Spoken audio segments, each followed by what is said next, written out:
Chapter 1. What a Wiggly Little Baby.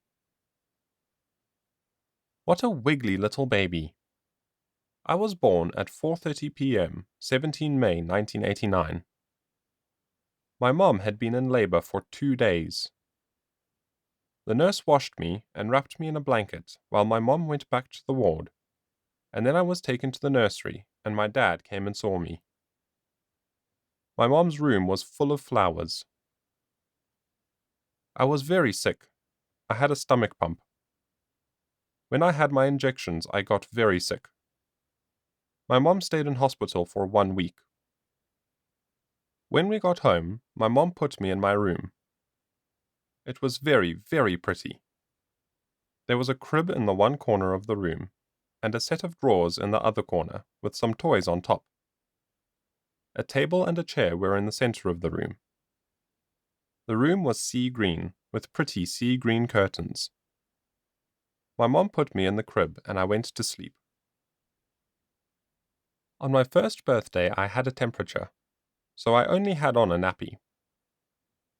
In my first year, I had been very sick, and no one knew what was wrong with me.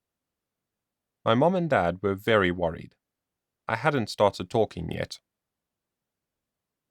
For the next 3 years, I was living on medicine and in hospital. I had gone from doctor to doctor. I had about 25 blood tests, and had gone to Cape Town to see a doctor there. On the trip to Cape Town, my eardrums burst when the plane landed, and I was very sick. I was having lots of IV, intravenous infusions. We were living in Westville. We had 2 dogs, chickens, and a budgie. I used to go and eat the dog's food, so my mom and dad had to put a fence around it so I could not go in. When I was not in hospital, I was at home, but my mom did not take me to parties and social places.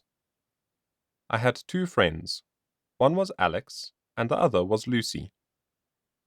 I have a godmother and father, Russell and Gretchen, who helped my mom a lot. We moved to Gillets when I was 2. Our worker went on holiday, and when she came back she had a little girl, Bongi, who was about 7, and I was 2. I loved to watch Kidio with her. Kidio is a children's TV program. I invited my gran and grandpa to watch me tap dance to a song on Kidio. When I went to Cape Town, I had seen tap dancing, so I enjoyed it. I was still very sick. I was having tests for cystic fibrosis because I had a runny nose all of the time. The doctors gave me a lot of tests, and they kept on giving me more blood tests to see if they could find out what was my matter. They also gave me lots of other tests. X-rays, scans, heart monitors, and a barium swallow, because every time I had sweets I started to vomit, and I got a runny tummy. So they tested me for a lot of things. In some instances, I liked going to hospital, because it would make me feel better, and the people were kind to me. Other times, going to hospital was a dread, because I knew that I had to have another test. Some hospital staff were tough, difficult, and uncooperative. If I knew that one of them were going to treat me, I did not want to go to hospital, even if I knew it was going to help me.